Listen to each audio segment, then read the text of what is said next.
it's all good. Airplane mode on. There he is. Hello, Oh. sir. How's it going? Good. It's good to see you again. Been a minute. You. Welcome. So yes, I just sort of gave the quick introduction, but I didn't want to take away the introduction from you because I know you got a bunch to say. So I'm going to turn it over to you and just kind of go ahead and share your story and what's been up with you. All righty. Well, how's it going, everyone? Can you all hear me? Yes. Can any of you see me? Yeah. Okay, good, because that wasn't a joke. I was asking that sincerely. Although I do joke a lot, that wasn't a joke. I'm sure, as Meg has already shared with you, we met at JKTC starting last year. I graduated earlier this year from JKTC. Is Joseph Cohen Training Center, is located in New Brunswick, New Jersey.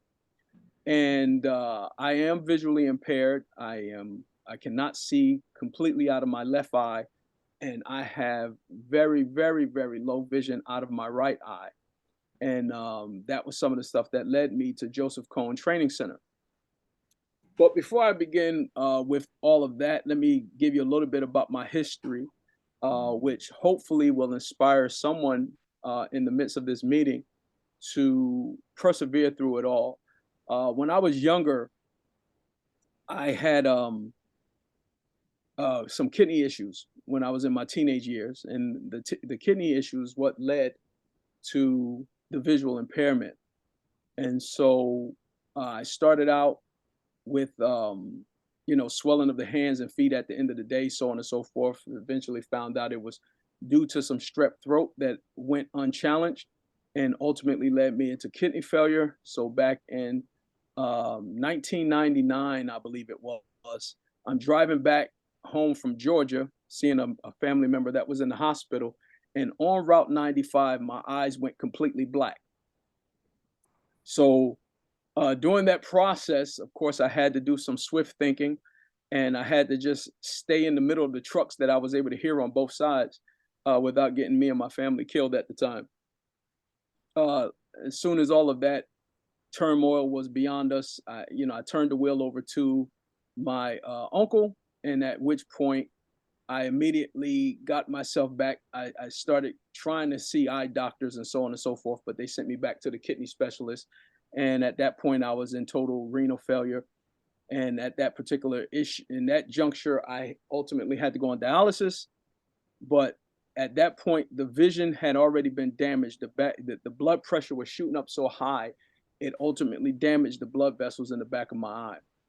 And that's what ultimately led to me getting to JKTC over the years from 1999 up until last 2 years is when my vision has gotten to the point where I understood within myself that I needed some more help than what was capable within my own faculties at the time.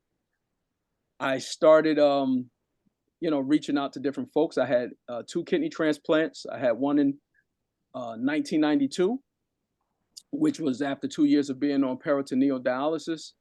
I had a bout with cancer back in 2015, which ultimately led to me, the cancer caused them to remove the immune suppressant medications that I was on, which caused that first kidney to fail. And once you have a bout with cancer, you have to be free from cancer for at least 5 years before they allow you back on a kidney transplant list.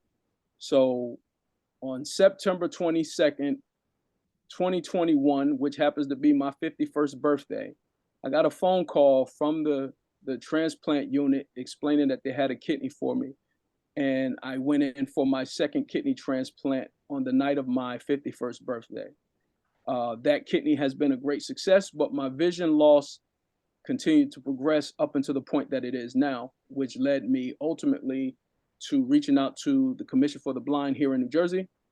And they assigned to me a vocational rehabilitation counselor who in turn recommended that I at least go on a tour at Joseph Cohen Training Center.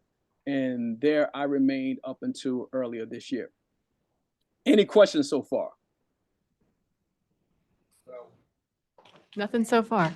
Okay, great. I thought I heard someone mumbling. I wasn't 100% sure. Yeah, I think you can hear from the speakers in here, but I'm not 100% sure. Okay. So, once I've got the Joseph Cohn Training Center, I met, wonderful staff members, Megan being one of them. In fact, out of all of the staff members, she was absolutely one of my favorite, very personable, very approachable about anything and always positive and upbeat. And we were able to laugh and share a tremendous amount of comedy over the time. But at that center there, I began to, it wasn't that I was feeling hopeless, but I was feeling trapped. Before I got to the center, I was, for a good while, I was unwilling to leave the house without by myself.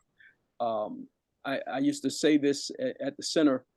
I used to use my two younger children as my CNI children, and so I had the older child who was 12 or 11 at the time, and the younger child who's now 7. He was 6 at the time. I would hold the 6-year-old hand and have the 11-year-old in front of us, kind of guiding the way. Now, the challenge with that is that the 11-year-old is a special needs child. So he's bouncing all over the place in front of us. So, I used to find myself being very irritated and very angry because he wouldn't just walk straight. He would just bounce from side to side, and he would zigzag and jump up on mounds of dirt. And it was just a catastrophe. I ran into a few poles and a couple of different things. And so, that kind of made it, it really made it very frustrating for me to go outside. And so once I attended Joseph Cohn Training Center, I began to orientation and mobility was one of the first classes I entered that day. And that day, I had my white cane before I've been at the center for half a day. That was one of the first pit stops. And I've been using it ever since. I no longer leave home without it. I actually have what I like to refer to as my mobility bag, which is a sling backpack. And something I learned from Megan is you should always have an extra cane and extra tips. So all of that is in my bag. I also have an umbrella and, all kind of different things to charge my phone. And I go on very long walks, a mile and a half and so on and so forth by myself. And the roles have reversed with my children now. Instead of them being my CNI children, I now take the lead and they now have to follow dad. So it's a tough road. I'm not going to say it's easy. It is very frustrating at times. But you guys are very fortunate in this sense, is that you're sitting amongst other folks that when you say you don't understand, no, this is the group that actually do understand. And so that was my experience at Joseph Cohn.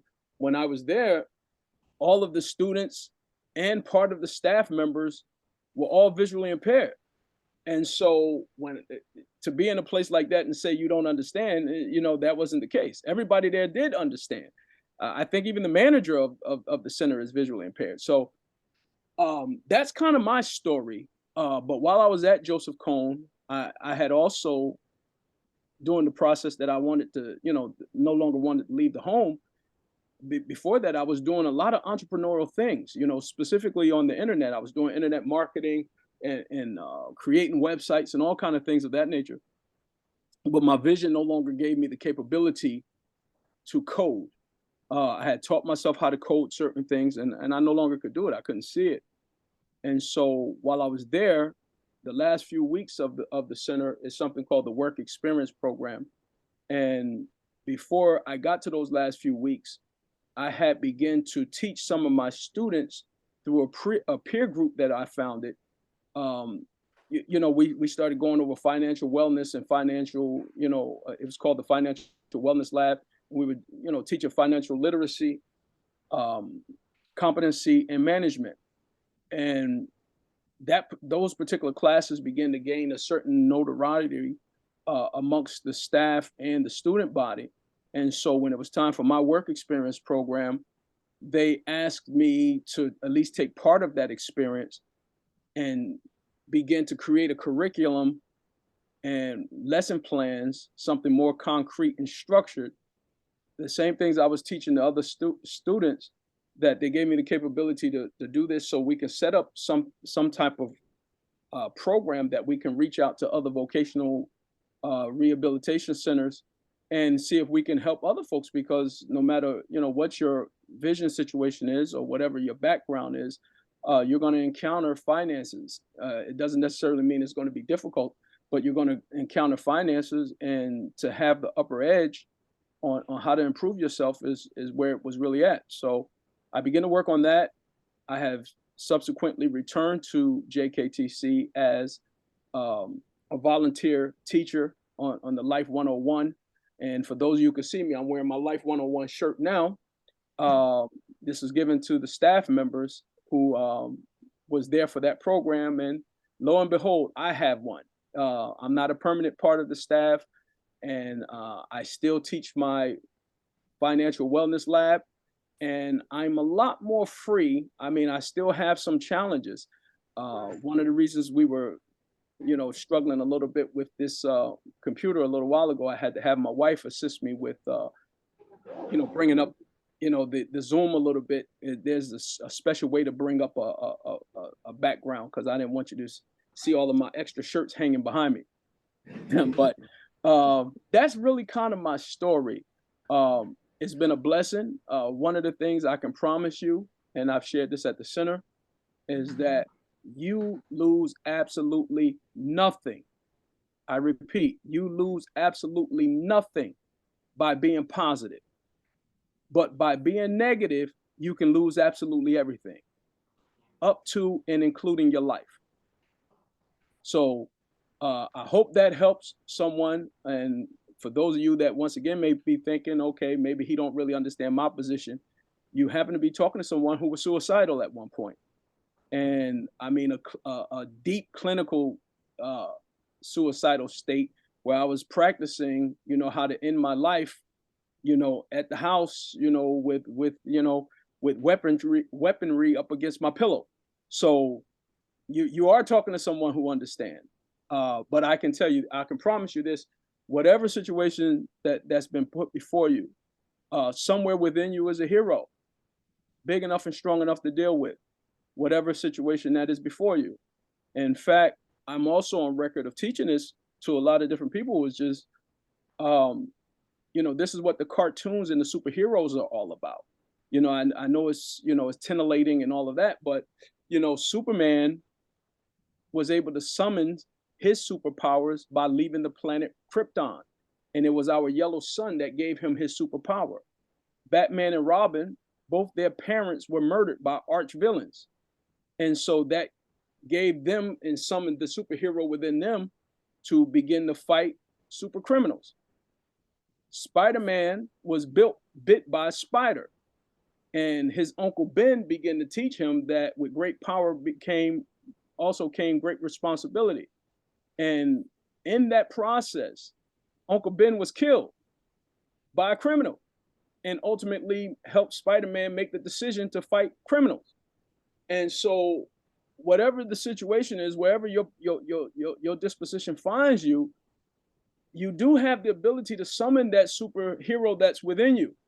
Some of us is just hitting a brick wall. Some of us is, having great friends who's able to look within us deeply and challenge that superhero to come out of us. Some of us, it may be staff members.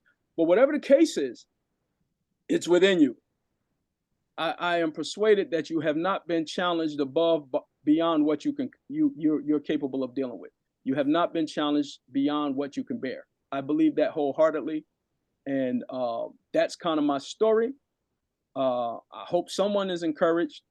I hope someone believes that they can make it, a lot further than, whatever your imagination is currently telling you.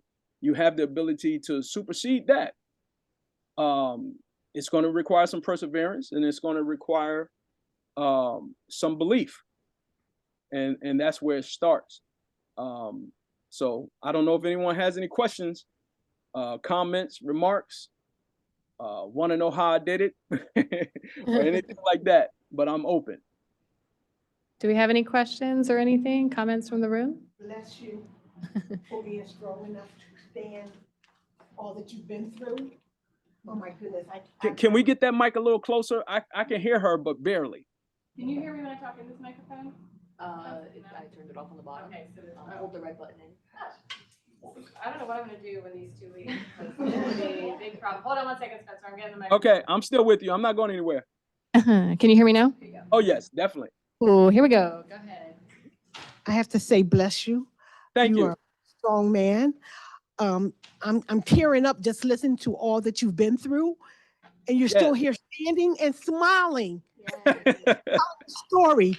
I have to commend you on being a strong individual. Bless you.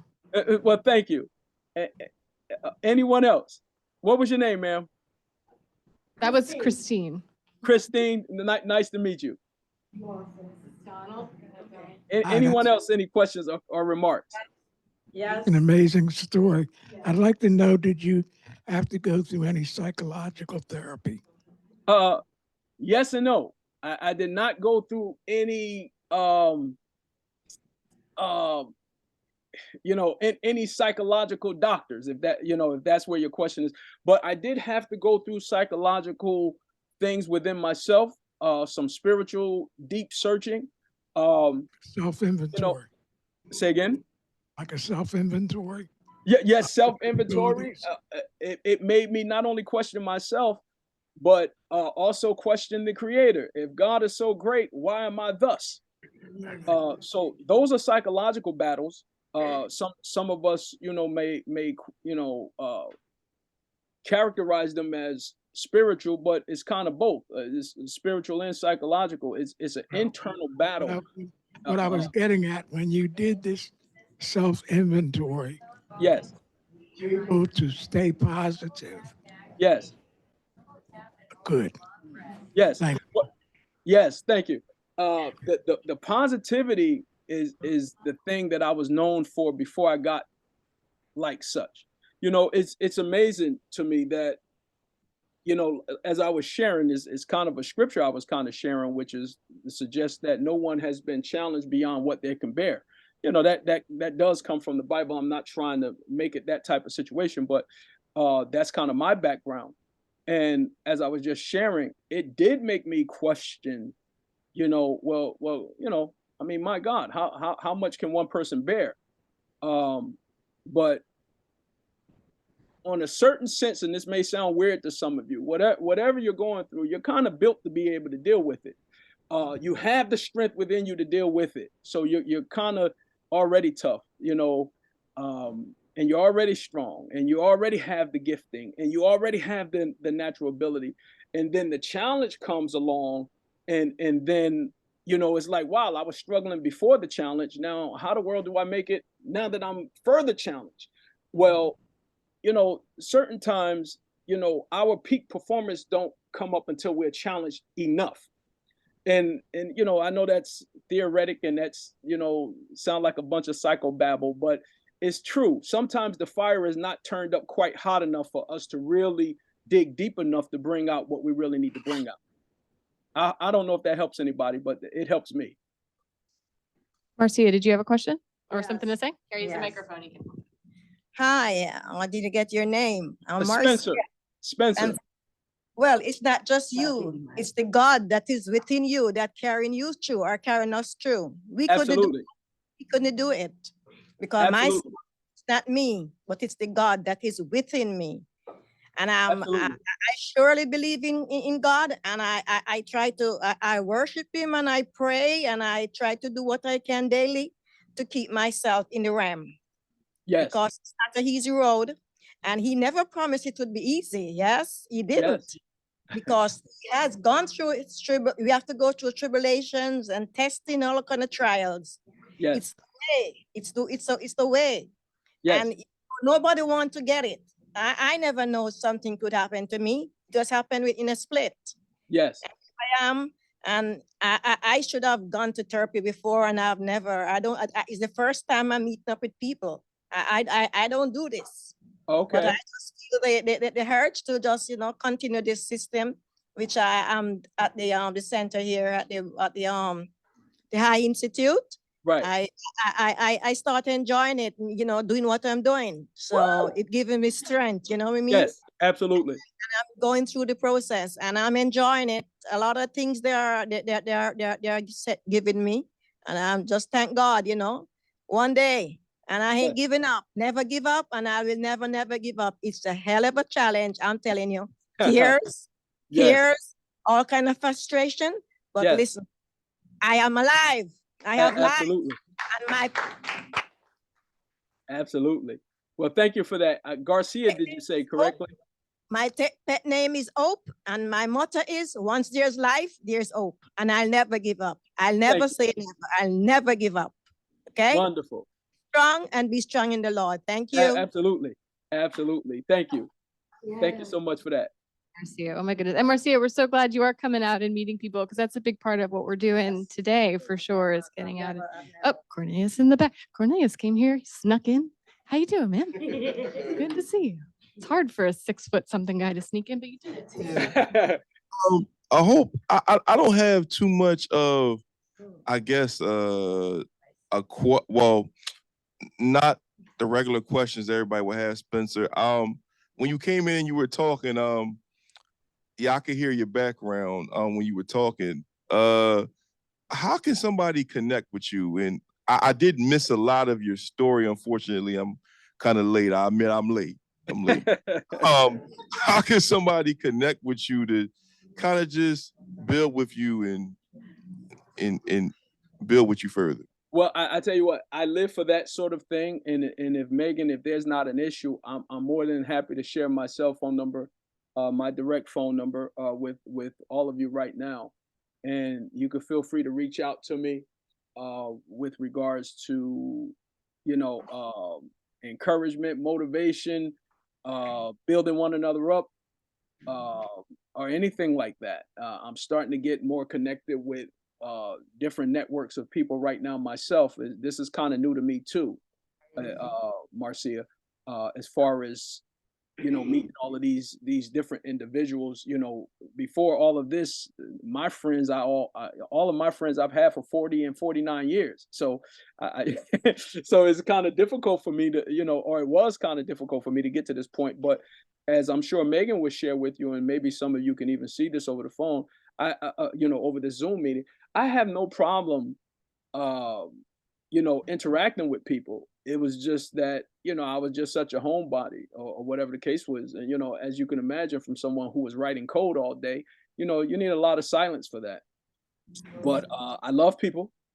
And if there's no objection, I'll share my cell phone number with everyone at this point. That's up to you. If that's something you want to do, Spencer, you're welcome to do that. Or I have it. I can pass it along as well. Okay. Okay. You can definitely do that. You can feel free to pass it along. I can just send you the to anyone who asks for it. It's perfectly fine. And any other questions? Any other questions? Or remarks? I have questions for you, Spencer, because we're going to be doing a little sort of discussion here, an open discussion. So I figured I'd throw some of the questions I'm going to throw out to our group here to you and see what your answers would be to those. So one of those would be, was there anything that you learned about or tried in orientation and mobility that surprised you? Surprised. Or impressed. I mean, impressed is fine yeah, too. surprised, impressed. I think I found the tactile touching of the cane a lot more easier to adjust to than I thought. Right before I came to JKTC, I was starting to look up some YouTube videos and things of that nature. And I remember this one stood out that said something to the effect, if you're thinking about getting a white cane, then you're probably ready, or something to that effect. And so, I was trying to do some self-learning on my own before coming to the center.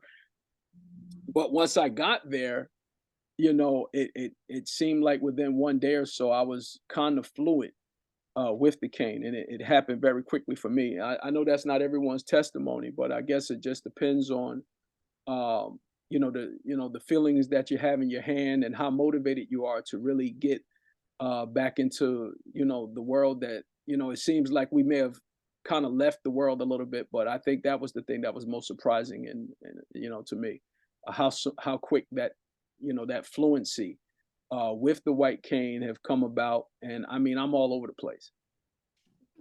You are all over the place, getting back and forth. And do you have Yes. any wins from your training? Any like moments of triumph, no matter how sort of seemingly small they were, that you would like to share, or something you recall? Yeah, I remember one of our last days working together, we did the drop off.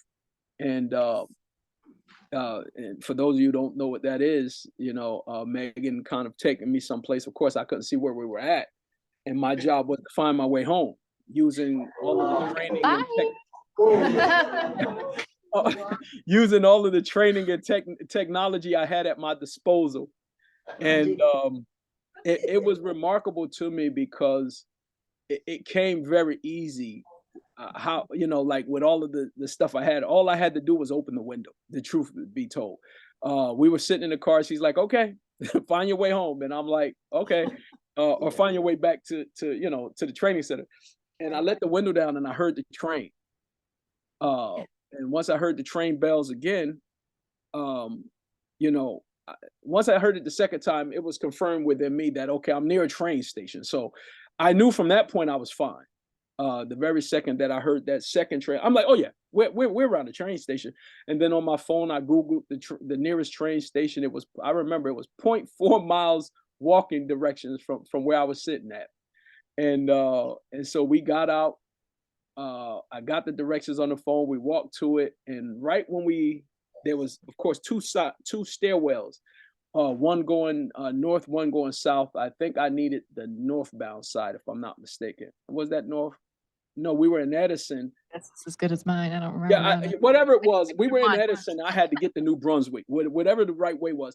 But the first set of stairways, there was this gentleman that met me, and you know, and we shared conversation. I was like, yeah, I'm trying to get to New Brunswick. He said, oh yeah, you got to go up the other stairway. And it became so simple. It wasn't as complex as it may have been in our mind. You know, that's one of the things that fear does. You know, there's quite a few acronyms for fear. And one that I've heard was false evidence appearing real. And I've come to the conclusion through a lot of different learnings that most of the things that are made up and that we fear in our head are a lot worse than they actually are. So that particular thing is what stood out to me, was that, you know, it really wasn't that difficult to get that trip back to New Brunswick. Yeah, you rocked that out. I remember that wasn't even a train station that we had been to before. No, We just no, we worked have in a never been parking there. lot, and you were like, "There's a train somewhere." And off you went. You did it.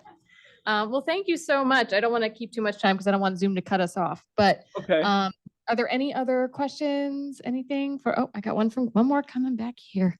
Okay. Coming back, Grace. Here we go. I got a microphone. Okay, great. Uh-huh. Hi, Spencer. It was so great hearing your story. Oh, is this on? I can hear you. Yeah, thank you so much for like talking to us today. This is so great to hear your story. And like, I just want to echo what everyone else has said too. Like, God bless you, like for all you've gone through and like overcome. And like, thanks for being such a great role model with that. I do have one question for you. Could you talk a little bit about what it was like learning to like use the computer? Like you said, you do coding and things like that. Like, do you use a screen reader, and how did you learn it? Yes, well, before I got the JKTC, the center, I was using VoiceOver on my Mac. In fact, I'm talking to you through that same Mac computer now. It does bring me to a very tough point of festivity and frustration, because it does not always work the way it's supposed to. But when I got the JKTC, they begin to teach us JAWS. And JAWS is kind of the industry standard for visually impaired and blind people that use the computer. I had someone that come meet me today at my home. I believe she's been blind her entire life, and she was here to do an assessment on me, and lo and behold, she was on JAWS. So the training that you get for the technology, if I can add any piece of advice to you, please take your O&M training seriously, and whatever you do, take your technology training very serious. Don't just think, oh, I'm never going to use this stuff. We're living in an age that everything is technical and digital, and if, that's another way to find yourself completely crippled. It's one thing to have a disability. It's another thing to be crippled. And you do not have to be crippled as far as being left behind in technology. It's accessible. It's available to you. Take advantage of it. I'm still a little frustrated with Apple's voiceover, but they're bringing me a computer on Monday with JAWS. So there we go. And just so I can clarify for the uninitiated, and correct me if I'm wrong, Spencer, JAWS would be the screen reading technology. Zoom text is one for adjusting the visual feedback on the computer, so to change the contrast, to make things bigger. And then there's Fusion, which actually combines both together, correct? You're 100% accurate. All right. I learned something while I was there. Here we go. Yeah, I don't use Fusion or Zoom text. Even though on my Mac computer, I do zoom in from time to time. It's a simple little mouse gesture to cause the screen to zoom in. But I normally use it for the purpose of just finding things. On my screen, and none of you can really see it, but my screen is completely black. And then the text is all white. So I inverted the color schematic to make it easier for me to find text, so I can point my mouse to it and read what I see. So I do have that much vision to see that there's some text on this portion of the screen, and I have my mouse super large. But each and every one of us, we have to do what works, best for our level of vision, or the type of vision that we have left. There's if any of you ever received the email from me, you haven't, but if you ever do, at the bottom of my email, in my signature, it says something that I've taken from Pirates of the Caribbean: In Search of the Black Pearl. It says, there's only two rules: what a person can do and what a person can't do. And your can'ts must overwhelm your cans must overwhelm your can'ts. And that's how I try to live my life. So by all means, think about that sort of thing. It's easy to say what you can't do, but while you're pointing at the one thing you can't do, there's like probably 10,000 things that you can do. They might not be as direct and as proficient as the one thing that you used to be able to do. But if you put enough of those cans together, believe me, you will overwhelm those cans. I promise you. Spencer, thank you so much. I so appreciate your time and your vulnerability and sharing your story. And yes, if anybody wants to contact you, whether that's through email or phone, I'll be happy to pass that on. Yes, email or phone. Okay. All right, you guys have Thank a you blessed so one. much. Nice meeting you all. Good one.